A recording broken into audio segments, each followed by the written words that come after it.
Hello friends, a very good morning to all of you. आज हम अपना prelims booster का सेशन स्टार्ट करते हैं। तो पहला टॉपिक हमारा है फ्यूल सेल टेक्नोलॉजी। अब ये टॉपिक न्यूज़ में है, प्रेस इन्फॉर्मेशन ब्यूरो में न्यूज़ में आया है। और ये टॉपिक न्यूज़ में क्यों है? क्योंकि CSIR और के P I T is a private company. इन्होंने सक्सेसफुली एक टेस्ट की है जो कि फ्यूल सेल टेक्नोलॉजी पर चलती है। ठीक है, अब वो कार टेस्ट हुई है तो हमको इस फ्यूल सेल टेक्नोलॉजी के बारे में थोड़ा सा जानना पड़ेगा। ठीक है, अब फ्यूल सेल्स क्या होते हैं? ये क्या करते हैं कि केमिकल एनर्जी जो होती है उसको डायरेक्टली इलेक्ट्रिकल एनर्जी में कन्वर्ट कर देते हैं। जनरली जब आप केमिकल एनर्जी को इलेक्ट्रिकल एनर्जी में कन्वर्ट करने लगते हो तो बीच में हीट जनरेट होती है। हीट केमिकल एनर्जी जब जनरेट होने लगेगी तो वो पहले हीट जनरेट करेगी, फिर उस हीट से इलेक्ट्रिकल एनर्जी जो है वो जनरेट होती है। बट इसमें डायरेक्टली क्या हो रहा है फ्यूल सेक्टर टेक्नोलॉजी में कि डायरेक्टली केमिकल एनर्जी से डायरेक्टली इलेक्ट्रिकल एनर्जी जनरेट होती है। तो उसमें हीट का जो हमारा सेकंड मॉडल जो है वो जो वो स्किप हो जाता है। ठीक है, तो ये बहुत एफिशिएंट टेक्नोलॉजी है हमारे लिए। अब ये क्या होता है इसमें कि ये हाइड्रोजन गैस और ऑक्सीजन गैस को फ्यूल की तरह यूज़ करते हैं। अब इसके अंदर जो बाय प्रोडक्ट्स निकलेंगे या जो जब ये रिएक्शन हो रहा होगा फ्यूल सेल्स का, तो इसमें जो प्रोडक्ट्स निकलते हैं वो निकलते हैं वाटर, इलेक्ट्रिसिटी और हीट। तो इससे क्या है कि ये क्लीन टेक्नोलॉजी है कि जो प्रोडक्ट इसका निकल रहा है, जैसे हमारा जब हम फॉसिल फ्यूल्स जब करते हैं तो उसमें आपने देखा होगा कि कार्बन निकलेगा, पॉल्यूशन होता है हमारा, कितना अलग अलग तरह की गैसेस निकलती हैं। लेकिन इसके अंदर जो जब ये रिएक्शन होगा, जब इससे हम एनर्जी जनरेट करेंगे तो एनर्जी में जो है वो वाटर निकलता है, उसके साथ इलेक्ट्रिसिटी निकलती है और सिर्फ हीट। तो ये क्लीन सोर्स ऑफ एनर्जी है हमारे लिए जनरेट करने के लिए। ये फ्यूल सेल टेक्नोलॉजी इसलिए ही हम बना रहे हैं इसको, इस कार को। ठीक है, तो ये big improvement over internal combustion engine है। कोल बर्निंग प्लांट्स, जो ये न्यूक्लियर प्लांट टेक्नोलॉजी, इन सब में ही कुछ ना कुछ हार्मफुल बाय प्रोडक्ट्स निकलते हैं as compare to fuel cell technology. तो इसलिए ये हमारे लिए बहुत एफिशिएंट टेक्नोलॉजी बन जाती है। तो इसका हम कहाँ कहाँ यूज़ कर सकते हैं? ट्रांसपोर्ट में, और इवन जब हम इलेक्ट्रिसिटी प्रोड्यूस करने में जिसको हम स्टोर कर सकें बाद में। जैसे कि इलेक्ट्रिसिटी ग्रिड अगर हमारा कभी फेल हो जाए तो हम इस टेक्नोलॉजी को यूज़ करके इलेक्ट्रिसिटी को हम प्रोड्यूस करके रख सकते हैं। और in case of a failure of grid we can use this electricity for our consumptive purposes. ठीक है, तो इसके एडवांटेजेस क्या हैं? जैसा मैंने आपको बताया कि मोर एफिशिएंट है ये कंबस्शन इंजन से, जो हमारे फॉसिल फ्यूल यूज़ करता है। और आपको जैसा मैं समझा रहा था कि ये डायरेक्टली ही जो केमिकल एनर्जी है उसको इलेक्ट्रिकल एनर्जी में कन्वर्ट कर देते हैं। तो ये फ्यूल सेल्स जो है वो हमारा थर्मल बॉटलनेक मतलब जो सेकंड स्टेज होती है, जैसे जो जिसमें असल में हीट जनरेट होनी चाहिए थी, उसको ये अवॉइड कर देते हैं। उस स्टेज को ये स्किप करके डायरेक्टली इलेक्ट्रिकल एनर्जी प्रोड्यूस कर देते हैं। तो हमारे को ये प्रोसेस भी छोटा हो जाता है, और दूसरा कि हमारे को ये मोर एफिशिएंट हो जाते हैं ये हमारे as compare to other forms of engine such as combustion engines. ठीक है, जिसके अंदर पहले हीट जनरेट होगी, फिर वो जो थर्मल हीट जो जनरेट होगी उससे उससे ही हम आगे की इलेक्ट्रिसिटी प्रोड्यूस कर पाते हैं। जैसा आपने देखा होगा स्टीम इंजन में भी यही होता है ना, कि स्टीम से पहले हम हीट प्रोड्यूस करते हैं, उस हीट से हम आगे इलेक्ट्रिसिटी प्रोड्यूस कर पाते हैं। ठीक है, लेकिन इस केस में हम डायरेक्टली केमिकल एनर्जी से इलेक्ट्रिकल एनर्जी प्रोड्यूस कर पा रहे हैं। ठीक है, तो ये ज़्यादा एफिशिएंट हो जाते हैं ये टेक्नोलॉजी। अब इसमें क्या है कि direct emissions from a fuel cell vehicle are just water and little heat. तो इसके जो प्रोडक्ट्स हैं, जैसा मैंने आपको समझाया, हार्मफुल नहीं है, सिर्फ वाटर है और हीट है। बाकी इलेक्ट्रिसिटी तो हम कंज्यूम कर ही लेते हैं। ठीक है, और इसमें इस टेक्नोलॉजी में कोई मूविंग पार्ट्स नहीं होते as compare to combustion engine, जिसमें मूविंग पार्ट्स होते हैं। इलेक्ट्रिसिटी प्रोड्यूस करने के लिए टरबाइन चलती है, इसमें ऐसा कोई मूविंग पार्ट नहीं होता है। ठीक है, इसलिए ये ट्रेडिशनल इंजन से ज़्यादा रिलायबल होते हैं। और इसमें फ्यूल क्या है आप देख लो जी, सिंपल ऑक्सीजन और हाइड्रोजन। और हाइड्रोजन और ऑक्सीजन हम अबंडेंटली प्रोड्यूस कर सकते हैं और बहुत क्लीन सोर्सेज ऑफ एनर्जी से प्रोड्यूस कर सकते हैं। तो इन्वायरमेंट फ्रेंडली में हम एनर्जी में जब इसका फ्यूल हम प्रोड्यूस कर सकते हैं तो ये बहुत ही एक एफिशिएंट टेक्नोलॉजी हो जाती है एज़ कम्पेयर टू हमारे कंबस्शन इंजन, जिसमें हमको फॉसिल फ्यूल यूज़ करने पड़ते हैं, जिसमें जो कि non renewable sources of energy हैं। ठीक है, अब नेक्स्ट टॉपिक है एंटी रेडिएशन मिसाइल। अब ये टॉपिक जो है हमारा इंडियन एक्सप्रेस में आया है आज। तो ये एंटी रेडिएशन मिसाइल क्या है, जो आपको मैंने उस दिन बताया था प्रीलिम्स बूस्टर में, हमारा प्रीवियस डिस्कशन में हमने डिस्कस किया था कि रुद्रम मिसाइल हमने टेस्ट किया है, उसी को इन्होंने एक्सप्लेन किया है इंडियन एक्सप्रेस में कि ये जो रुद्रम मिसाइल है, एंटी रेडिएशन मिसाइल जो होते हैं वो क्या होते हैं असल में। ठीक है, जैसा मैंने आपको बताया था लास्ट वीडियो में कि सुखोई जेट से हमने इसको टेस्ट किया था, इस एंटी रेडिएशन मिसाइल को, ARM को। तो एंटी रेडिएशन मिसाइल्स क्या होते हैं कि हम अपने दुश्मन के रडार को, कम्युनिकेशन असेट्स को और अदर रेडियो फ्रिक्वेंसी सोर्सेज को अटैक करने के लिए हम यूज़ करते हैं एंटी रेडिएशन मिसाइल।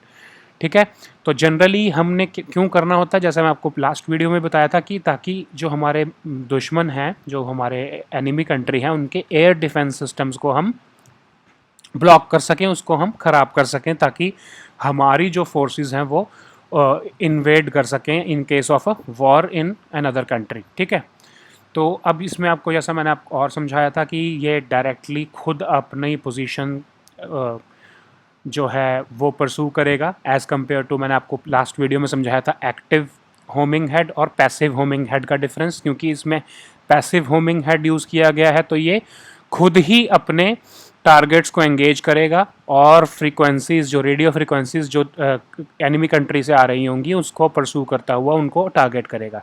ठीक है, तो ये किस बेसिस पर चलता है, इनर्शियल नेविगेशन सिस्टम।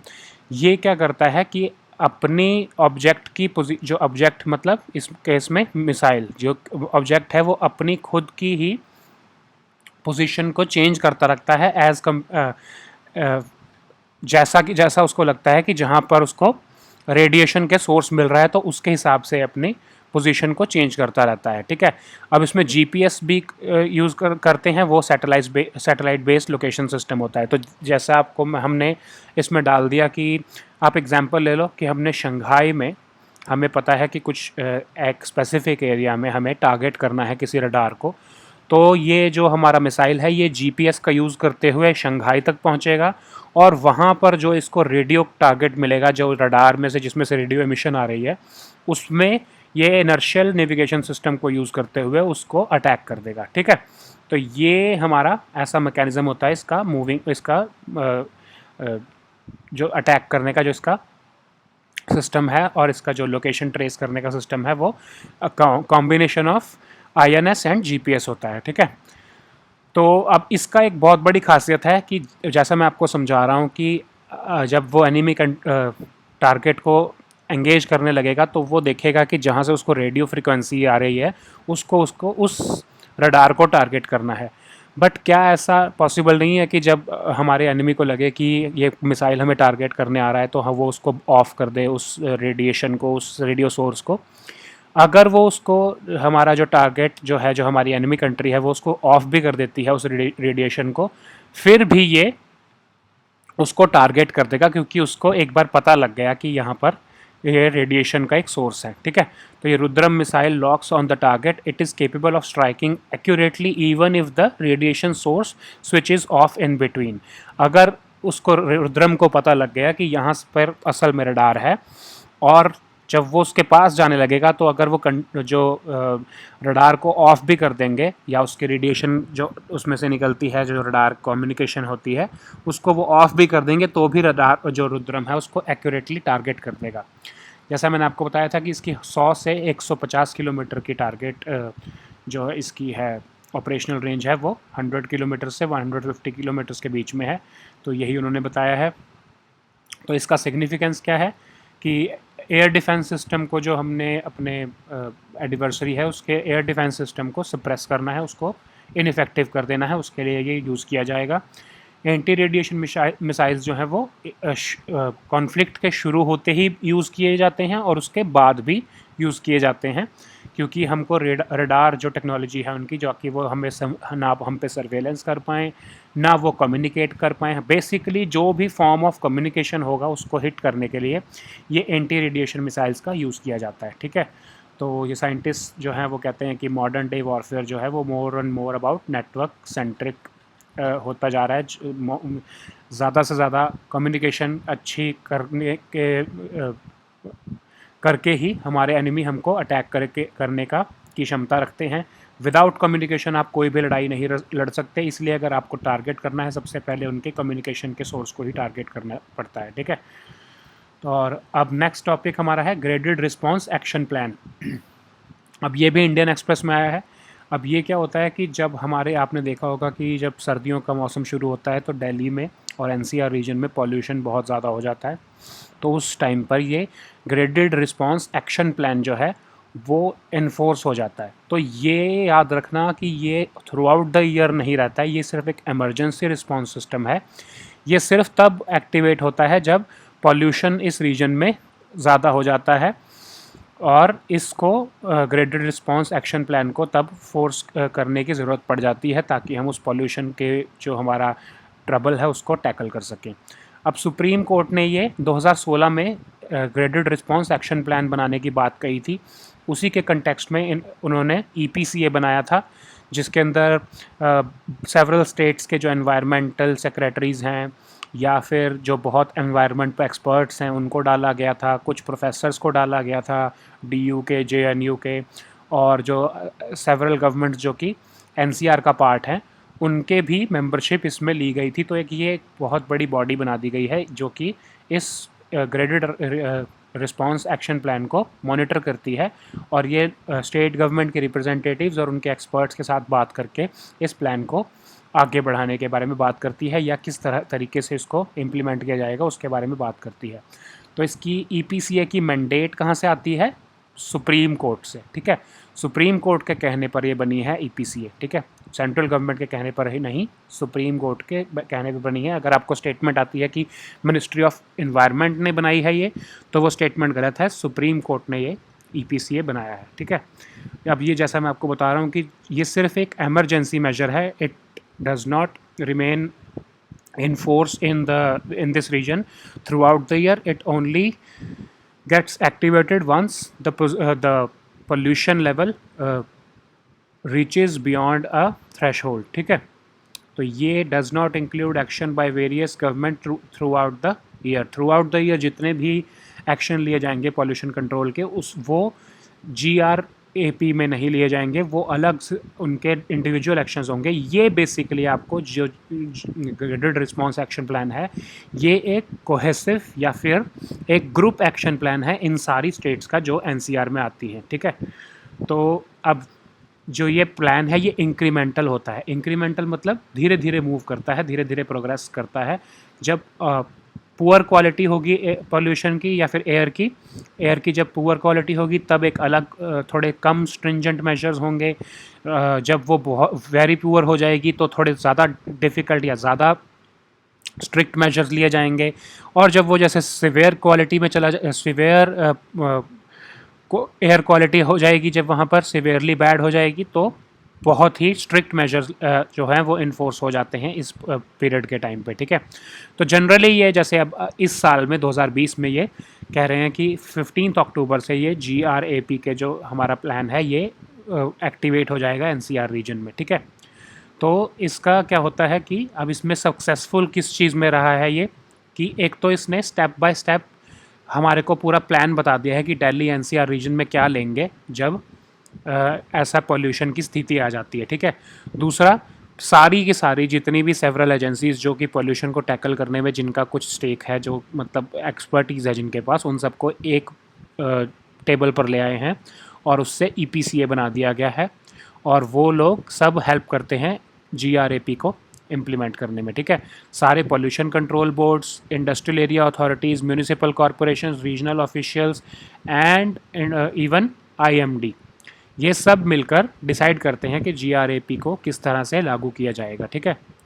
अब इन सब को हेड कौन करता है? EPCA जैसा मैंने आपको बताया था, mandated by the supreme court, ठीक है। अब NCR में कौन कौन सी स्टेट्स हैं? दिल्ली, UP, हरियाणा और राजस्थान।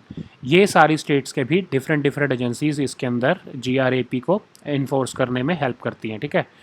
अब GRAP को नोटिफाई किया था सेंटर ने, क्योंकि सुप्रीम कोर्ट ने कहा था 2017 में, तो उसी नोटिफिकेशन से GRAP की जो है पावर्स आ जाती हैं, ठीक है। तो EPCA जो है वो मीटिंग करती है इन एनसीआर की स्टेट्स के साथ और उसके हिसाब से ही डिसीजंस लिए जाते हैं कि कैसे पॉल्यूशन को टैकल किया जाएगा, ठीक है। अब पॉल्यूशन जब GRAP जैसे 15 अक्टूबर से इन्फोर्स हो जाएगा, तो जो डीजल जनरेटर सेट्स हैं वो नहीं यूज़ कर सकते दिल्ली और एनसीआर के जो टाउन में लोग उसको नहीं यूज़ कर सकते एक्सेप्ट एमरजेंसी और एसेंशियल सर्विसेज के में जो डीजल जनरेटर्स यूज़ किए जा रहे हैं वो यूज़ किए जा सकते हैं, लेकिन एज़ कम्पेयर टू मतलब जो जनरल यूसेज ऑफ जो DG है वो नहीं अलाउ होगा GRAP जब तक फोर्स में है, ठीक है। अब पॉल्यूशन और क्या होता है कि पहला तो स्टेप सबसे पहला तो यही हो जाता है कि डीजल जनरेटर्स का यूज़ बंद कर दिया जाता है। दूसरा क्या होता है कि नाइट पेट्रोलिंग बढ़ा दी जाती है पॉल्यूशन कंट्रोल अथॉरिटीज़ की, और वो डस्ट और इंडस्ट्रियल एमिशंस को चेक करते हैं कि कहीं रात को इंडस्ट्रीज़ जो है वो पॉल्यूशन तो नहीं जनरेट कर रही और कहीं बर्निंग ऑफ वेस्ट तो नहीं किया जा रहा, और वो धीरे धीरे मैकेनाइज्ड स्वीपिंग और फ्रीक्वेंट स्प्रिंकलिंग ऑफ वाटर भी करते हैं रोड्स पे ताकि जो डस्ट हैं वो सेटल डाउन हो जाए, ठीक है। अब ये स्टेप्स तो इंक्रीमेंटल हैं कि ये शुरुआती दौर में जब पुअर एयर क्वालिटी है तब ऐसे स्टेप्स लिए जाते हैं, लेकिन जब मैक्सिमम जो सबसे बुरी स्टेज होती है सिवियर प्लस स्टेज, जब ऐसी स्टेज पहुंच जाएगी तो जो एक्सट्रीम मेजर्स होते हैं जैसे कि स्कूल्स को बंद करना, OD1 जो स्कीम हमारी दिल्ली गवर्नमेंट वाली है वो सब भी उस टाइम पर फोर्स में आ जाती है जब सिवियर प्लस स्टेज पहुंच जाती है एयर क्वालिटी की, ठीक है। तो अब वो कह रहे हैं कि इसकी इस ग्रेडेड रिस्पांस एक्शन प्लान की क्या क्या अचीवमेंट्स रही हैं पिछले 3-4 साल में जब से ये बनाया गया है, ठीक है। 2017 से बना है, 2017, 18, 19 और 20 में इसमें क्या क्या अभी तक इनकी सबसे बड़ी अचीवमेंट रही है। सबसे पहला तो बदरपुर का जो इनका थर्मल पावर प्लांट था जिसमें सबसे ज़्यादा पॉल्यूशन होता था कोल की वजह से, उसको बंद कर दिया गया है, ठीक है। फिर जो BS6 हमारा फ्यूल, हमने BS4 के बाद डायरेक्टली BS6 अपने की तरफ मूव किया है। भारत स्टेज जो हमारे एमिशन नॉर्म्स हैं उसको हमने से 10-6 पे मूव किया है यूरोपियन स्टैंडर्ड्स पे, और ये भी इसी GRAP की अचीवमेंट है, ठीक है। और पेट कोक का भी यूज़ जो है as a fuel in Delhi NCR उसको भी बैन कर दिया गया है, ठीक है। तो ये हमारा टॉपिक था GRAP।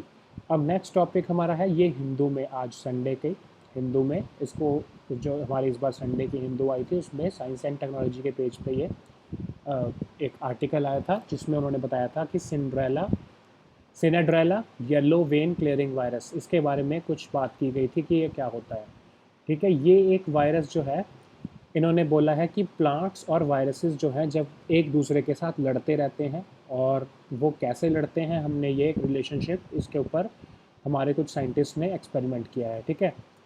तो अब पहली बात तो कि इस वायरस के बारे में थोड़ा जान ले। ये बेगोमो वायरस फैमिली ऑफ वायरसेस का एक पार्ट है, और ये मोस्टली इकोनॉमिकली इम्पॉर्टेंट क्रॉप्स जो होती हैं, जो हमारी जैसे कैश क्रॉप्स होती हैं, उन्हीं को टारगेट करता है, ठीक है।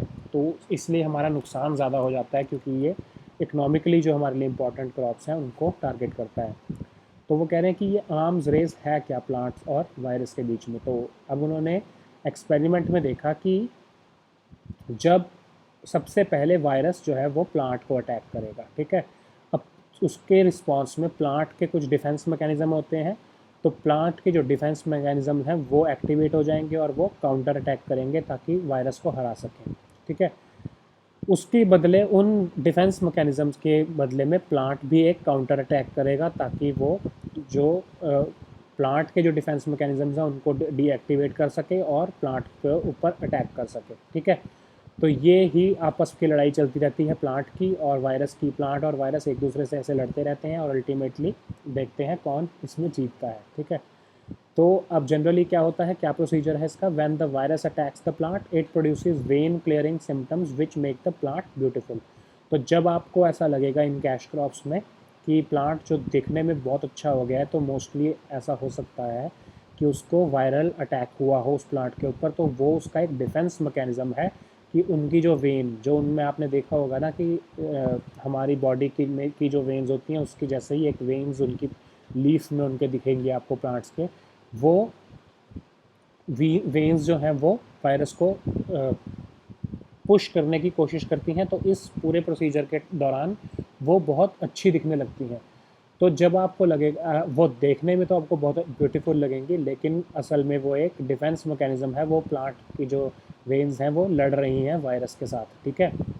असल में प्लांट के लिए वो सही नहीं होता है, ठीक है। तो प्लांट जो है उस पीरियड में फ्लावर्स और फ्रूट्स नहीं बना पाएगा, क्योंकि वो वायरस के एक तरह से वो वायरस से लड़ रहा है, ठीक है। तो अब वो कह रहे हैं कि जो वायरस होता है वो बीटा C1 इस प्रोटीन की वजह से ही प्लांट से लड़ पाता है। तो प्लांट जो है वो इस प्रोटीन को टारगेट करता है, बीटा C1, जिसमें वो वायरस छुपा है। जैसा आपको पता है कि विदाउट अ प्रोटीन जो वायरस है वो इनएक्टिव स्टेज में रहता है, उसको एक प्रोटीन होस्ट चाहिए होता है ताकि वो अपने जो टारगेट है उसको अटैक कर सके।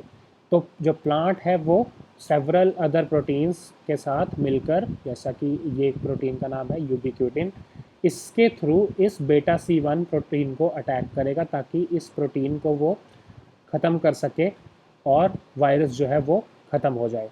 जैसा आपको मैं एग्जांपल कोरोना वायरस का दूं, तो कोरोना वायरस में भी जब आप हैंड सैनिटाइज़र्स यूज़ करते हो तो वो हैंड सैनिटाइज़र की जो अल्कोहल है वो वायरस की जो प्रोटीन मेम्ब्रेन है उसको डिज़ोल्व कर देती है।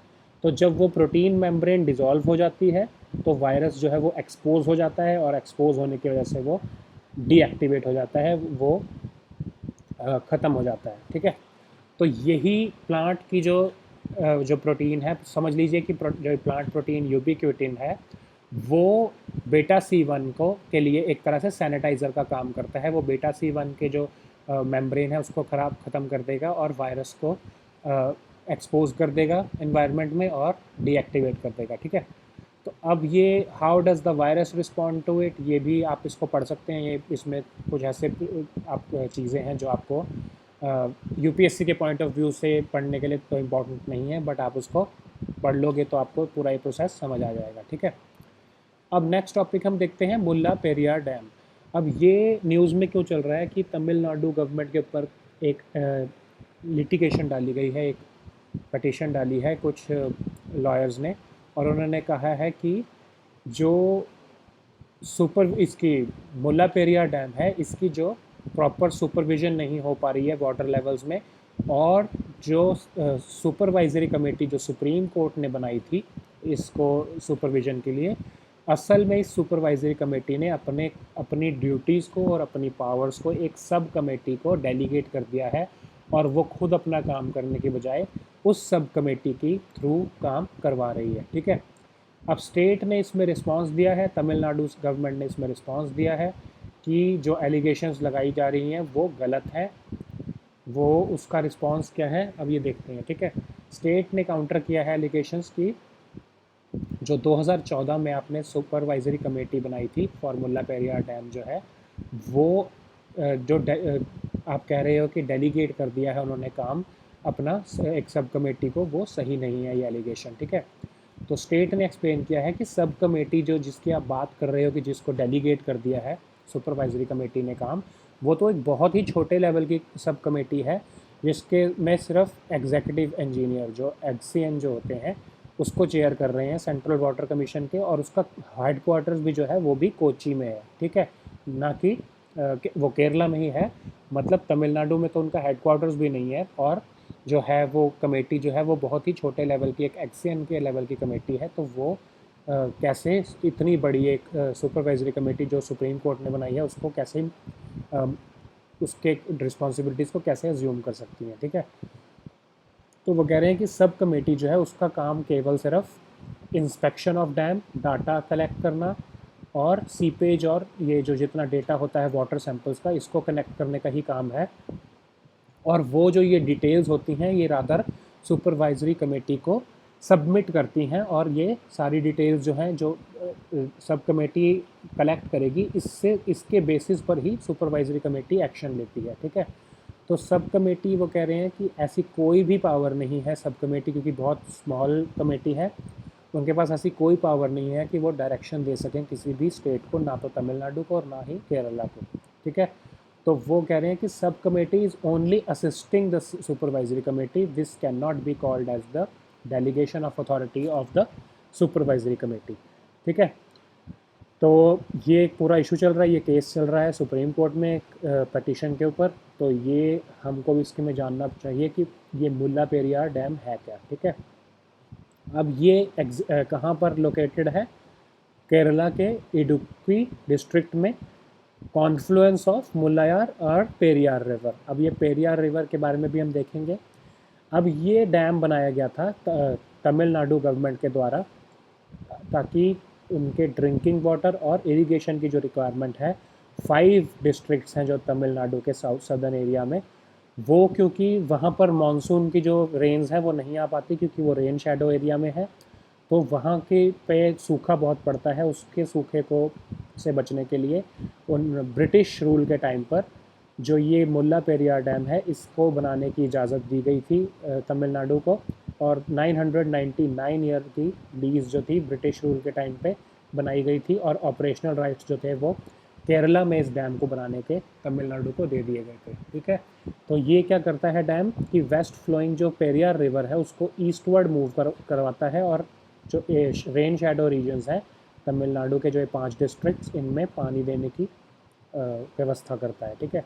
अब पेरियार रिवर जो है वो कहाँ पर लोकेटेड है? स्टेट ऑफ केरला में, और ये बहुत लॉन्गेस्ट रिवर ऑफ केरला है। इसको हम लाइफ लाइन ऑफ केरला भी कहते हैं, और ये पेरेनियल रिवर है, मतलब थ्रू आउट द ईयर ये पानी से भरी रहती है और ये पानी से फ्लो करती है, कभी भी सूखती नहीं है, तो ये पेरेनियल है, ठीक है। अब ये ओरिजिनेट कहाँ होती है? शिवागिरी हिल्स। अब शिवागिरी हिल्स केरला में ही है, और ये पेरियार नेशनल पार्क में से फ्लो हो जाती है। और इसकी आप ट्रिब्यूटरीज देख लीजिए, ये ट्रिब्यूटरीज हैं इनकी पेरियार रिवर की, ठीक है। ये हमारा टॉपिक है मुल्ला पेरियार रिवर डैम, मुल्ला पेरियार डैम। नेक्स्ट हमारा एक टॉपिक है national commission for protection of child rights. अब इन्होंने क्या कहा है कि जो लॉकडाउन के पीरियड में जो चाइल्ड के इश्यूज़ हैं ये बहुत ज़्यादा हमने देखे हैं कि सोसाइटी में आ रहे हैं। तो इसलिए उन्होंने 8 स्टेट्स को कहा है कि आप जो लिविंग जो बच्चे जो आपके केयर होम्स में रह रहे हैं उसको लोकल चाइल्ड वेलफेयर कमेटीज़ के पास ले जाके उनकी फैमिली से मिलाने की कोशिश कीजिए। जो कि चिल्ड्रंस जो केयर होम्स में रह रहे हैं उनको उनको आप फैमिली से मिलाने की कोशिश कीजिए, ठीक है। तो ये 8 स्टेट्स कौन सी हैं ऐसी? इन जो ये ऐसी स्टेट्स हैं जिनमें 70% ऑफ द चिल्ड्रन जो केयर होम्स में रहते हैं। तो इंडिया के टोटल 70 जो जितने बच्चे केयर होम्स में रहते हैं उसके 70% जो है वो इन्हीं स्टेट्स में रहते हैं। इसीलिए इन्हीं स्टेट्स को सुप्रीम कोर्ट में जाकर NCPCR ने ये उनकी फैमिली से मिलाने के लिए इन बच्चों को रिक्वेस्ट की है, ठीक है। तो ये एक टॉपिक क्योंकि न्यूज़ में चल रहा है तो इसको NCPCR को हमको थोड़ा सा समझना पड़ेगा। अब ये क्या है? स्टेचुटरी बॉडी है, एक पार्लियामेंट के लॉ ने बनाई है। कौन से लॉ ने बनाई है?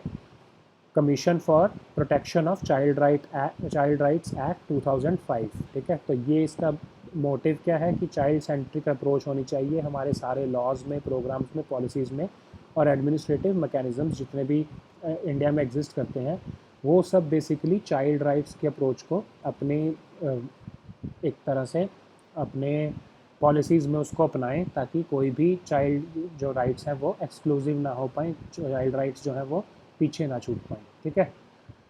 तो ये कौन कौन से लॉज को इन्फोर्स करने की बात करते हैं? बेसिकली पॉक्सो एक्ट और राइट टू एजुकेशन एक्ट, ये भी यही NCPCR जो है, क्योंकि ये जो एक्ट्स हैं ये बच्चों से रिलेटेड हैं, तो ये चिल्ड्रन को ही प्रोटेक्शन के लिए ये लॉज को भी एनफोर्स करने में हेल्प करता है ये कमीशन, ठीक है। तो अब इसमें क्या है और कि all laws and policies in the country are in consonance of with the rights of children. कोई ऐसा लॉ तो नहीं बन रहा है कि जिससे चिल्ड्रन के राइट्स को वायलेट किया जा सकेगा, या जिसमें चिल्ड्रन के लॉ जो राइट्स हैं वो स्पेशली प्रोटेक्ट नहीं हो रहे। तो ये सब भी NCPCR देखता है, और इंडिया जिसका पार्ट है UN convention on rights of the child, उसको भी अपने लॉज को में देखता है कि क्या वो सारे जो राइट्स हैं वो इंश्योर कर रहे हैं हमारे लॉज और हमारी पॉलिसीज़ चिल्ड्रन की as per UN convention of rights of child. ये भी इसका काम भी NCPCR ही देखता है। तो चेयरपर्सन होते हैं इसमें a person of eminence who has an exemplary record of work in child welfare, और इसमें 6 मेंबर्स होते हैं जो कि इन फील्ड से होते हैं। अब ये जो NCPCR है, ये ministry of women and child development, ये है ministry of women and child development के अंडर आता है NCPCR। और ये एक स्टैट्यूटरी बॉडी है। बेसिकली इसका काम है कि लॉज एंड पॉलिसीज़ जो है उसमें childs rights centric approach follow की जा रही है या नहीं, और जो चाइल्ड है वो क्या होगा, एजेस जो 0 से 18 ईयर्स की एज के बीच का जो भी हमारा इंडिविजुअल है वो एक चाइल्ड हो कहलाता है। अब इसमें आपको यही सब चीज़ें जानने के लिए बस इम्पॉर्टेंट है as per UPSC requirements. Okay, सो ये आज के हमारे टॉपिक थे।